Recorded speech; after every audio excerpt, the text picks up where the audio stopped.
Hey there everyone, this is Samuel Johnson and welcome back to the Spider-Verse Retrospectives. And today we'll continue discussing the lead-in material for the main Spider-Verse storyline as we take a look at the Superior Spider-Man number 33. Now, last time on the Superior Spider-Man, the aforementioned Superior Spider-Man, aka Otto Octavius in Peter Parker's body, was sent to the year 2099.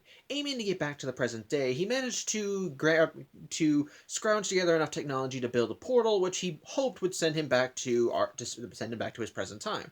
Unfortunately for him, the portal instead just wound up sending him to parallel universe after parallel universe. And while this in itself would be considered a problem, Otto discovered that in every parallel universe he visited, that world's Spider-Man was killed, usually all of them by the same wound and all radiating with the same energy source. Seeing a pattern, Otto began looking into these various Spidey's deaths and learned that their killer was a being named Karn of the Inheritors. As such, realizing that Karn was actively hunting Spideys across the multiverse, Otto decided the best way to combat him was to gather a team of Spider-Men together, which, as I mentioned before, included Ashley Barton of the Old Man Logan universe, Spider-Monkey of the Marvel Apes universe, a six-armed Spider-Man, an assassin Spider-Man, Spider-Man Noir, and Spider-Man India. And basically, today's issue actually showcases them going into action, as the story actually opens with Karn hunting another Spider-Man in his version of New York, specifically the West End train yards. And while the battle does kind of seem to go poorly for this world's Spidey, as Karn manages to block his escape route by throwing a tree in his path and then stabbing him. Well, Karn kind of gets a bit of a surprise when this Spidey's back opens up and a laser cannon pops out, which shoots Karn square in the face. Yep, it turns out the gimmick for this world's Spidey is that he's a cyborg.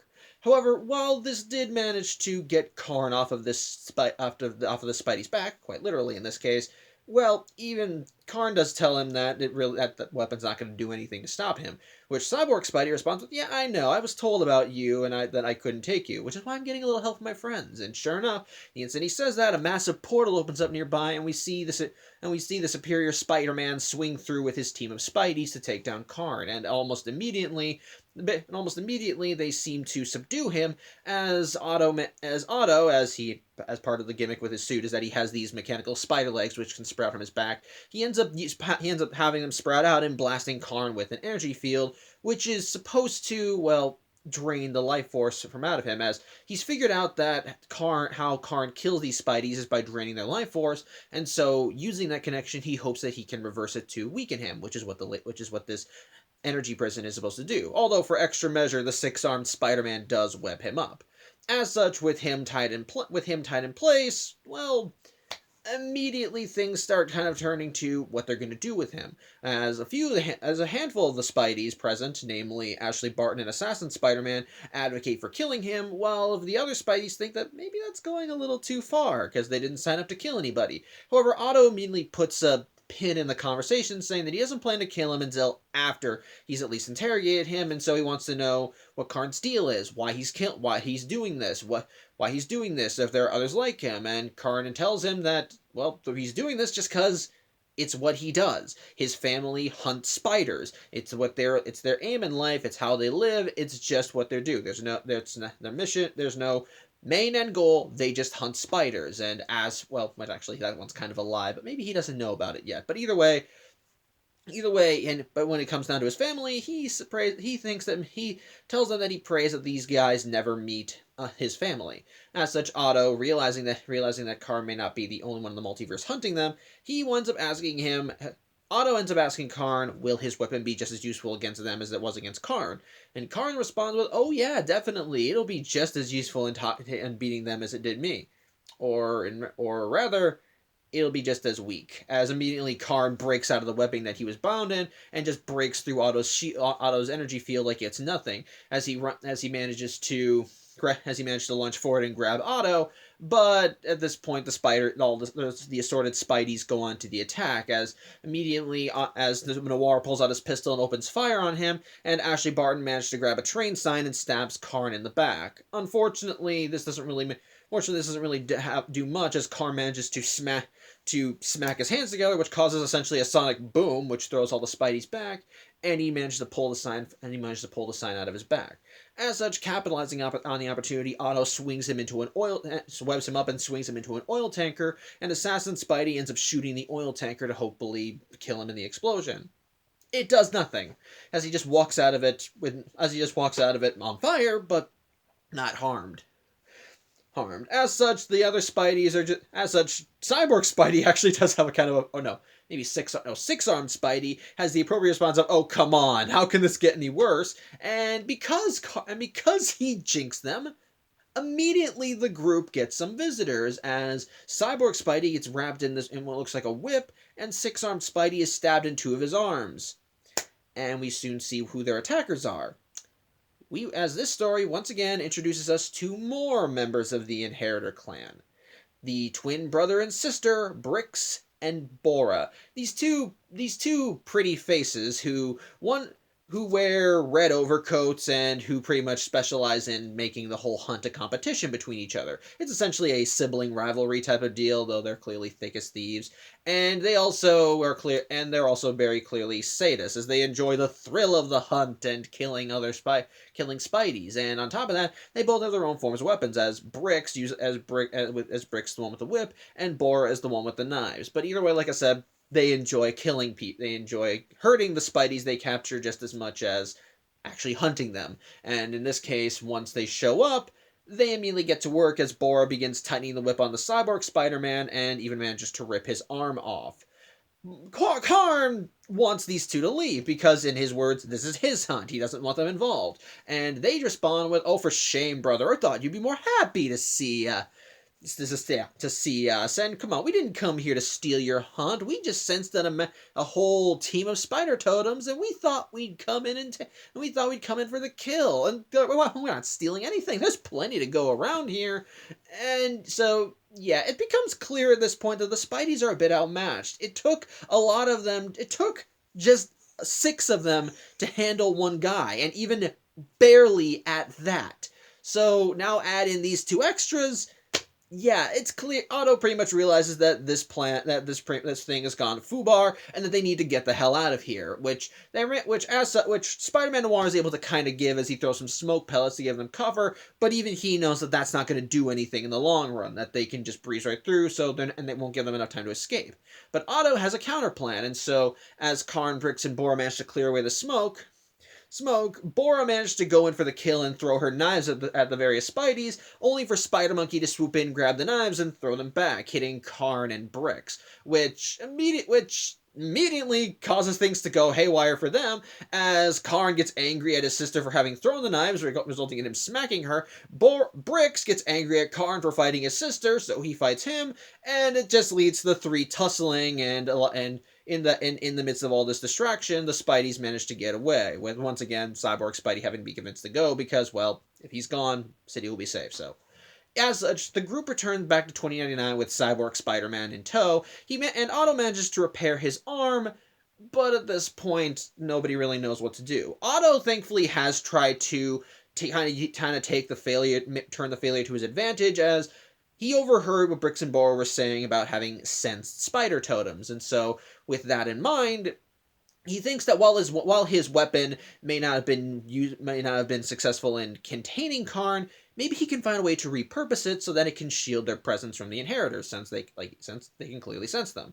However, the other Spideys are still wondering what the hell they can do. How are they going to defend themselves? How can they stop these guys? If their weapon is a failure, what's going on?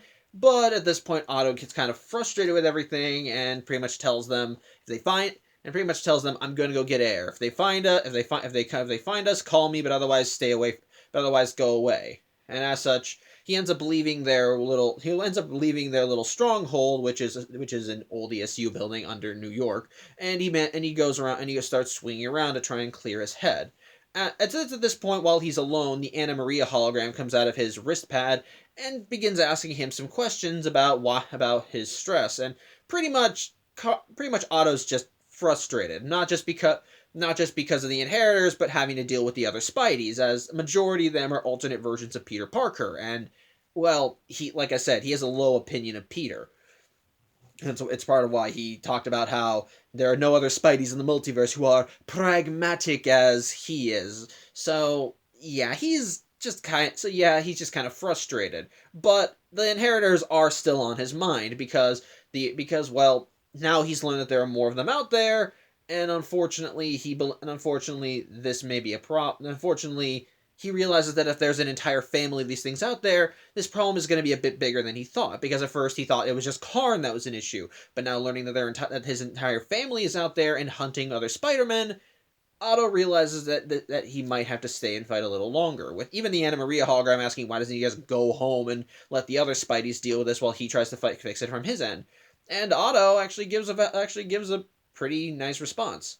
He doesn't want people he loves getting caught in the crossfire. Specifically, the real Anna Maria. He thinks that if he goes home and these things come for him, then unfortunately the real Anna Maria will get caught might get hurt, and he doesn't want to do that. He thinks her safety takes priority over everything, so it's probably best to just stay here right now. Although, at the same time, there's still the issue of the inheritors finding them, because while a small number, because it's clearly showcased here that if the Spideys manage to amass, it can get more inheritors sniffing after them, because, well, together, their presence essentially makes them an easier target. As such, Otto realizes he might need to expand his numbers, though he knows he might have to do that carefully, because if he doesn't, then the inheritors will just come for him.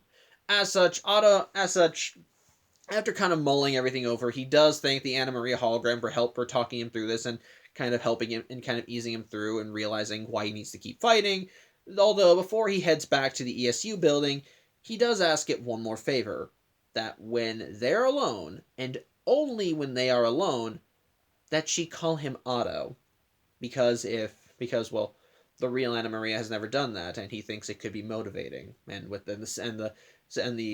the whole meeting ends with the Anna Maria hologram saying, "Of course, my pleasure, Otto." As such, Otto returns back to the building and gives a big prep talk to the assorted Spideys about how the mission may not have been a success, but neither was it a failure. They know more about their enemy today, and they'll know more tomorrow. And so at this point, it's time to do some recon. As he has the various Spideys go out and do various jobs. He sends the cyborg Spider-Man to another level of the building as their dimensional scanners. Or no, he has the cyborg Spider-Man scour the historical records of 2099 to see if he can find anything on Karn, Brixbor, or anyone resembling them. He has Spider-Man India and Spider-Man Noir pretty much they use the dimensional scanners to try and find the inheritor's homeworld, because it's got to be out there somewhere. Because they're not just spending all their time hunting Spideys. So there must be a place they put their feet up. And then likewise he asks Spider Monkey and the Six-Armed Spider-Man to do the same with the time stream. And as such, he ends up setting them all off to do their things, and thus it leaves him alone with Ashley Barton and the Assassin Spider-Man. Mostly because he has something important he wants to talk to them about. Because, put simply, out of all the Spider-Men here, these three are the killers among them. Now, Otto does admit that maybe the other Spideys have also killed, maybe under certain circumstances, but he thinks that the other Spideys in their group are too. They don't understand the darkness of the world. That they think they've seen the sick, twisted underbelly of society just because they've lost a loved one or two, and so. But Otto thinks that Assassin Spider-Man, and Miss Barton are truly the ones who have seen the dark underbelly of the world. Which, yeah, I kind of think, talking about Ashley Barton, I'll get more into her shtick later on in these retrospectives. So put simply, did you know that her nickname in the Old Man Logan universe is Spider Bitch? I'll just let that sit with you. But yeah, pretty much he said. But pretty much Otto tells the other two, pretty much tells Ashley and Assassin Spidey that they're enemies at this point. The inheritors are clearly a family, and that if they have any chance of surviving this, they might need to commit genocide, and if they do, they might find themselves at odds with their allies. And so once it's proposed, Ashley and Assassin Spidey give each other a look, and Ashley pretty much confirms that they'll do whatever they have to survive, even if it means going up against the other Spideys. So yeah, that's how that story ends. That's a nice thing. But, like with the last issue, we have a backup story in here. This one called Black Sheep. And unlike the last story, which focused on an alternate Spidey, this backup story actually focuses on Karn, as it's kind of a flashback story and kind of acts as a pseudo origin story for him. Mostly because it kind of deals with why he with something. Because during the main storyline, Brix and Bora called Karn an outcast, and even before this, when Karn was when in the previous issue, when Karn realized that Spider-Man India and the Superior Spider-Man had flown the coop, he had talked about how he must find them or he'll have proven the others right. Well, this story kind of expands on why he talked like that and why he's referred to as the outcast. But well, pretty much the framing device for the story is he's once again hunting another spider totem, a spider god named Aya Apek, which is apparently based on a character from the Spider-Man books, but I know nothing about the character, so I'm not going to say anything about the character. And Aya knows who Karn is. He's a god. He has heard talk of his ilk across the Great Web, and he thinks that Karn is not going to beat him because ultimately Aya Apek is a god, whereas the other Spideys he's hunted are mortals. And Aya manages to get a good hit in on Karn, and he thinks that his soul venom will kill Karn quickly. But in the battle, Karn begins kind of musing on something, especially when he talks about how his family have faced gods before and yet they remain. And put simply, this tells the story of how he lost his mother. Basically, in the flashback story, we see Karn, his mother, and the rest of the inheritors, who I'm not going to mention all of them right off the bat because they will appear later in the story, and I'll talk about them proper when I get to them. But basically, we see the inheritors even pretty much centuries ago were on the hunt, and the spider totem they were all hunting this time is essentially the coup de grace, essentially the grand poobah of spider totems, the Master Weaver. This essentially the Master Weaver is I don't want to say a Spidey, but he is a spider totem, and his gimmick is that he is the weaver of the foundation for something called the Web of Life and Destiny, which is supposed to be the literal foundation for reality, the multiverse, time and space, everything.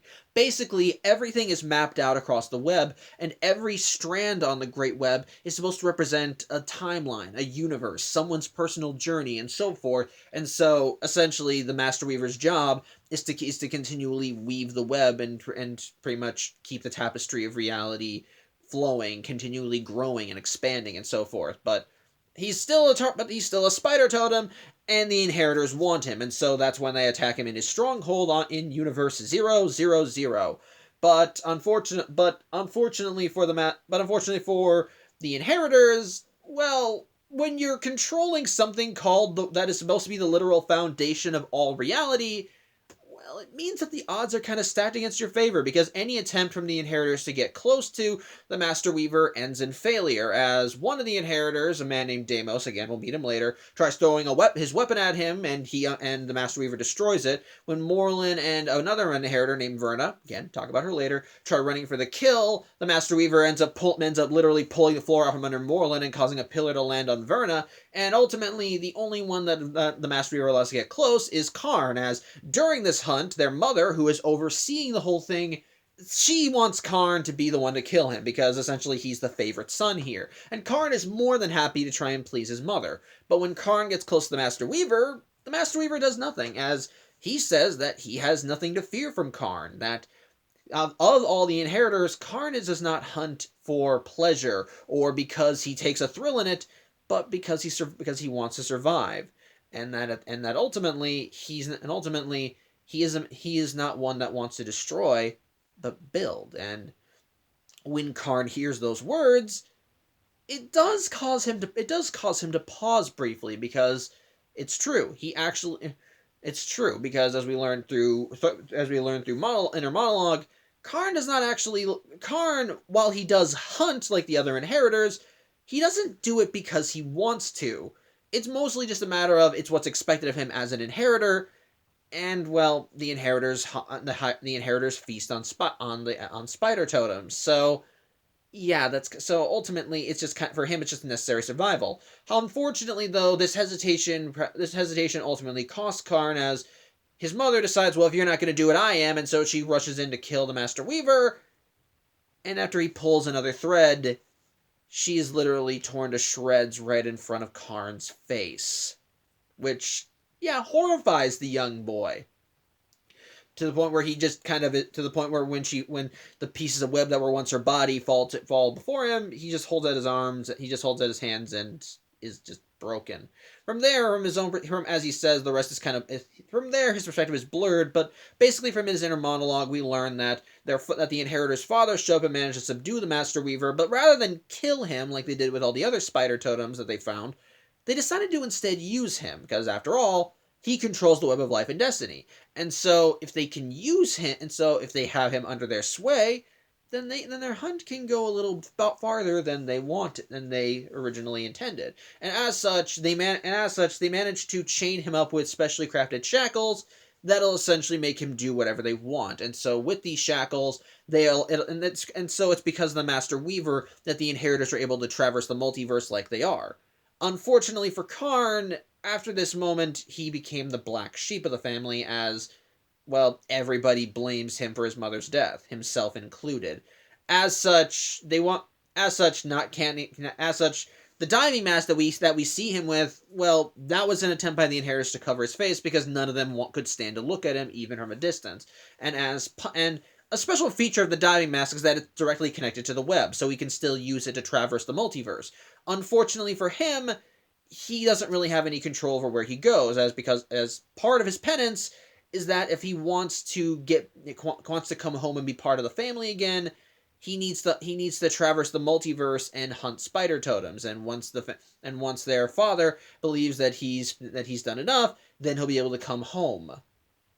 Which unfortunately, that's been a while, as apparently Karn has been doing this hunt for centuries, and yet he has still not come home. And the only thing that keeps him going is the hope that the next portal will bring him back to his home world.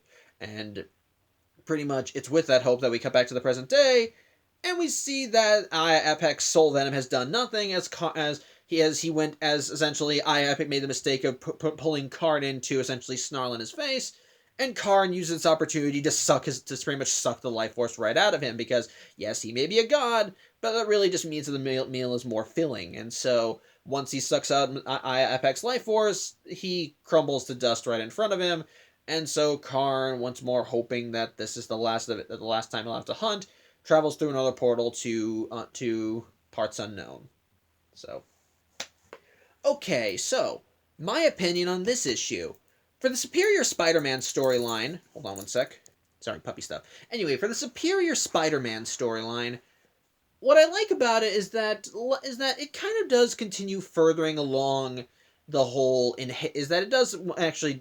pretty much does further along the whole stuff with the Inheritors. It furthers along the stuff with all the Inheritors, as essentially we see Otto actually taking affirmative action to take down the Inheritors. We see him and the various Spideys organized, and we do see them making a concentrated effort to once again take them on. And pretty much, and like Otto said, the confrontation with Karn, Brix, and Bora, while it did not end the way the Spideys wanted it to, it did still give them more information to work with when combating the Inheritors. They now know there's more of them. They are fully aware. Burping. They are fully aware that these people are now hunting them. And while Otto realized that his weapon was ultimately a failure in taking down the Inheritors, at the same time, it's clear the Inheritors can still sense them, so he can try and find a way to work things to his advantage to try and basically shield their presence from the Inheritors so they don't come knocking at their door while they're just lounging around waiting for the next move. So it's, again, a nice little thing. But with that being said, it also does further kind of further along the team dynamics and so forth, as we do see the various Spideys kind of interacting and working off of each other. It's in little places here and there, which admittedly is kind of minimal, but at the same time, it is still pretty cool seeing them kind of clash and agree and so forth. When he managed to capture Karn, he boasts about how he saw the flow of energy and was able to reverse it because he's a brilliant mind, and the other Spideys remark, wow, this guy has a high opinion of himself, doesn't he? It's like, yeah, that's why people calling him the superior Spider-Man, which I do kind of find amusing. And then, of course, there's the whole debate with the Spideys that are willing to kill versus the Spideys that aren't, which I think kind of works, especially as it adds a little bit of a kind of a wedge in the team. Not enough to separate them, but enough to cause a bit of tension in there. And at the same time, it still further expands on more of the inheritors as we're introduced to Brix and Bora. And again, the encounter with Brix and Bora helps not only establish that there are more inheritors out there than just Karn and Morlun, but also that they're but also just how much of a threat they truly are as we see the range of them. Karn, when we first see him, seems very steadfast, like a machine wanting to just hunt his prey, which, considering what we learn in his backstory, kind of makes sense. Morlun is definitely debonair and just kind of clearly likes toying with his prey, so to speak, as he goes through, especially considering that most of his prey are alternate versions of a man he absolutely hates. And now we have Brix and Bora, these two childish twins who just delight in the sadism of what they do, who love torturing the Spideys they hunt because they can. It's just a nice little snippet of where things can go, of where things go, and does still set the foundation, while also establishing one very solid fact: that Karn does not get along with his family, because once he shows up, he is not happy that Brix and Bora are there. He tells them to pretty much get lost at every opportunity, and then when they start fighting, it's clear that there's no love lost between them, because the instant Karn turns against them, well, they immediately start yelling at him and calling him an outcast. So it's clear that there is something there to build on. It's clear that there's something there to it's clear that there's something going on behind the scenes. And on top of that, we do see more of Otto as he tries to think things through on how to deal with this problem, because like I said, he realizes now that the problem is much bigger than he thought it was, and that if he wants a snowball's chance in hell in taking down the inheritors, he needs to stay away from home a little longer. Though again, there are going to be some issues with trying to build their forces up, because clearly even with their presence being shielded, more Spideys in one place makes them essentially is like painting a bigger target on their backs. So essentially they just need to play it safe, which is another thing I liked about the Superior Spider-Man, because while Otto may have been a jackass, his intellect was not a lie. He did like to think things through and try to strategize, and we do see that in the story when he actually does give a motivating speech to the team of assembled Spideys and say, "Look, we may have look, this mission may not have gone the way we wanted, but we still got some information we can work with here." And so from there, they start planning around as he immediately sends the other Spideys out to gather information on their enemies, where they live, if there's anything they can use against them, and so forth. So I do like that and see how it expands. Although unfortunately there is one aspect that I do kind of find a little annoying, especially in retrospect: the ending of the first story. On the one hand, it is a strong ending that does kind of add some added tension to everything, especially since it's essentially just Otto and these two other Spideys agreeing that they may have to have to pretty much commit one of the worst acts imaginable, and might have to deal with and they might have to clash with the other Spideys to do it. But the thing about this plot point, it goes nowhere. At least not in this story. Like, I'm not even kidding. It's brought up for the end of the story to add dramatic tension, but it doesn't go anywhere. At no point in the story do Otto, Assassin Spidey, or Ashley Barton end up clashing with the other Spideys because they want to kill the inheritors. It's just mostly there to add a dramatic sting to end the story on, and it's kind of weird in retrospect, because it's built up like this is going to be a big thing. Like, they may end up having to that there may actually be more infighting, and it may result in essentially a moral battle, kind of like Civil War, only with Spider-Man. As now as one side is going to advocate for wanting to spare the inheritors despite everything they've done, while one side is saying we're not going to be safe until they're all gone, which it's a moral debate that will come up later in other Spider-Verse related stories, but for this one, it goes nowhere, which is kind of dumb. It's there to add tension. It's there to kind of make to create some kind of minor unease between the Spideys. But spoilers. This particular team of Spideys we don't end up seeing for quite a while after this. I'm not kidding. After this, we focus on other Spideys, and then by the time we tune back in with this particular team, well, that's not. That's done. Nothing really comes of it. At best, you can count the tie-ins as us tuning back in with this team, but nothing. But everything that happens there is unrelated to this conversation. And likewise, when we do see this team again, it's them being kind of folded into a much bigger group, so that goes out too. It's just. It feels weird to have this plot point in there. Like I said, it adds a dramatic sting that could be paid off later, but nothing does come of it. Not in this story, at least. And as a result, it really just feels like it's just there to be there. It's there to create a sense of, but nothing comes of it, and it's just kind of dumb. So there you go. Otherwise, though, I do still think the story is all right. As again, it is still cool to see all these Spideys in the same place. The fight scenes when they actually coordinate a fight against Karn are pretty nice.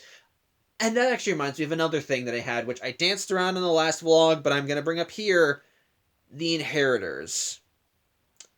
Okay, while I do like the variety in the Inheritors and how they all operate differently, and they do make sense as a big threat that the Spideys can come to face, as they're specifically targeting Spider-Man across the multiverse, and it is there, and thus, and like I said, one of them, it could easily prove a challenge for any one Spider-Man. Well, the fight with Karn kind of showcases something that genuinely does annoy me. The Inheritors are kind of invincible. Not completely invincible, because, like I said, Moreland was beaten by Peter on 2 separate occasions. Barely, but he was beaten. But but when we see Karn here, essentially he's like a tank. Everything that is thrown at him, he brushes off and acts like it's nothing. He gets hit with this device that's supposed to weaken him.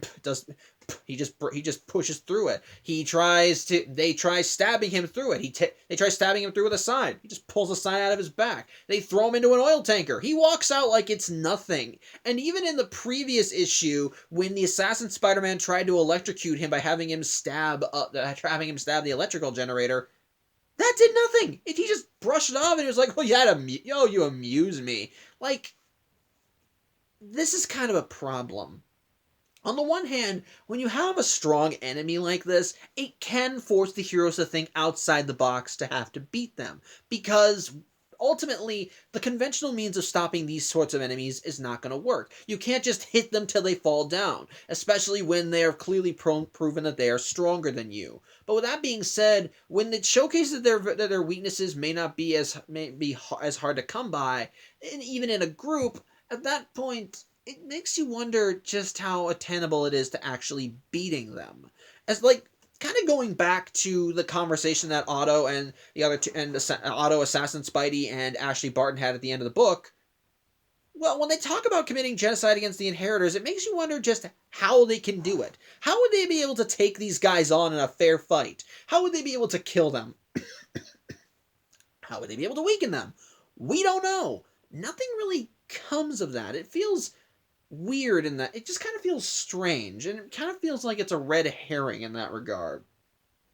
And again, when you have villains like this, it makes you wonder just how well the Spideys can actually fare against them. And when you have an enemy this strong, it makes any means that you have of trying to defeat them, well, a bit unorthodox, because again, it does force you to think outside the box, and the fact that they are this strong does showcase them to be a viable threat. It's just that when you finally get to a means where you can actually face them head on, well, it just does make you wonder what to do. Now again, there are ways of taking them down. There are means of getting around this.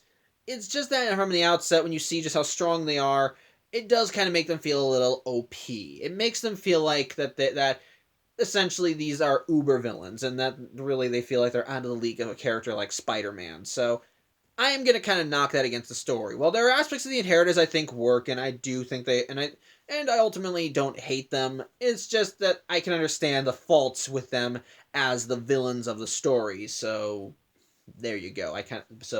there you go. But otherwise, again, the Superior Spider-Man storyline part of the comic is fine. It's good to see that it's good to see Otto being proactive with gathering his team of Spideys. It's cool seeing more about the Inheritors and seeing the Spideys in action, which the action is pretty cool. Actually, utilizing the team dynamic of the Spideys well. I love how they interact with one another in a battlefield, both for tension and for basic team building. And ultimately, we learn more about the Inheritors and how they work. We get some character stuff with Otto and how he and basically why he wants to keep fighting despite the risks of it. And ultimately we do see the team kind of gathering. There are some faults to it, as well as building more on the Inheritors and how they work, especially with their own dynamics and interpersonal problems. I will again. The only issues of it is that it does help further showcase the Inheritors as kind of uber villains and how bad they are. And even in the ending of the Superior Spider-Man story, really just it feels like it doesn't go anywhere. So I am gonna knock it against it, but overall, I think this is actually a pretty good begin. I think this is actually a pretty good part, and ultimately, this and the previous Superior Spider-Man issue I think are good ways of leading into the story, as they do help kind of ease you into things and showcase how the various Spideys learn about this threat and how they go to combat it. Now again, this is only one side of things. More Spideys will learn about this and have their own ways of trying to face it, but it is cool seeing how Otto discovers the threat and how he works around to trying to take it down. It's cool seeing him gather the various Spideys. It's cool seeing him try to think strategically and logically. And by the end, I do like that when he realizes just how big the battle is, that he is still trying to keep hope and pretty much tell the other Spideys, look, this may not have gone what we wanted, but we still know more. We know more now than we did before. So let's use that and try and improve. So I like that. I think it works, and I think as a build up, I think it does essentially do well and build as a build up for the Spider Verse storyline. It does a good job. And as for the Black Sheep storyline, I actually think this works because it further showcases more of Karn and his whole deal and the Inheritors, because the thing is, the other Inheritors that we've seen, they love the hunt. It's clear that they genuinely take joy in it. From what we've seen with Moreland, as I mentioned, it's clear he likes to play with his food. When he encountered Patton Parnell in Edge of Spider-Verse #4, he just took he was like it was like he was amused with this kid's antics. Like he thought, oh, you see yourself as a predator, then try and take a bite. And likewise, when he encountered the 1602 Spider-Man, he just took joy in duking it out with him and seeing this proud Spider-Man who is impressing the crowds suddenly realize, oh crap, I'm screwed, before ending him so thoroughly. And again, it doesn't help that Peter Parker was an alternate version of Peter Parker, so he took more joy in it in that regard. Though you can say the same thing with Patton, but then again, maybe he just. But then again, he was more a proxy than a direct counterpart. But whatever. Either way, we do see with Moreland. Likewise, we see the same with Brix and Bora, and even the other Inheritors in the flashback story. All of them are more in this for the hunt. They love the thrill. They love the chase, and they're all doing. And even Karn, when he was younger, was trying to do this to impress his mother. But then you compare that to the Karn of the present day. While he does talk down to the various Spideys and even says you amuse me, or you amuse me in some regards, well, it's clear he's more laser focused. He's less focused on the hunt and more the kill, which is different from the other Inheritors, because in that regard it does make because it's a small but distinct difference. That yes, he's killing Spideys like the other ones, but whereas these people make it a game, for him it's serious business. And with the Black Sheep storyline, you see why. Because for him, this isn't a matter of personal thrill. This is something he feels like he has no choice in. Because, well, he just wants to be with his family again. And it's not helped by the fact that when he did hesitate, then he did almost get the kill before with the Master Weaver, well, he hesitated, and it cost his mother her life. And like with Peter Parker, that that moment of hesitation has stuck with Karn all these years, and it's essentially a mark of shame for him, to the point where even his own family is ashamed to have him around. Hence why he is banned. Hence why he's been banished like he was. He is pretty much, for him, this is the great hunt of all the various spider totems in the multiverse. Isn't something he's doing because he wants to do it, because he has to, but because his family tells him that this is something that they need to do, or this is something that they absolutely have no choice in. And in the end, and well, if he wants, and well, of course, he needs to feed. This is something. It's not because he's not doing this because he gets a thrill out of it.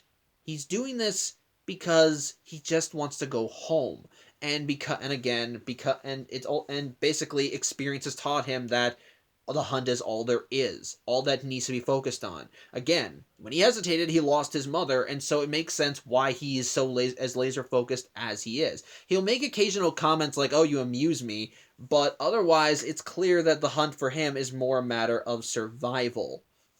And ultimately, when you do see that for him, all that he really wants is just essentially atone enough for his sins that he can finally go home, it kind of makes you feel sorry for him. You still see him as the bad guy at the end of the day, because he's still hunting spider totems and he's still a force to be reckoned with. But in a way, you do still feel sorry for him, because at the end of the day, all he really wants is to go home, be with his family again. And yet, for centuries, he is forced to wander the endless plains of the multiverse, hunting more and more Spideys until it's enough. Which, based on what we see in the story, may never be enough, especially because of a moment that happens later on, which I might talk about, I might not. But put simply, in that moment, he does yell at his father, "Look, I killed this Spidey. Can I go home now?" And his father responds, "Is Weaver sent him to another world."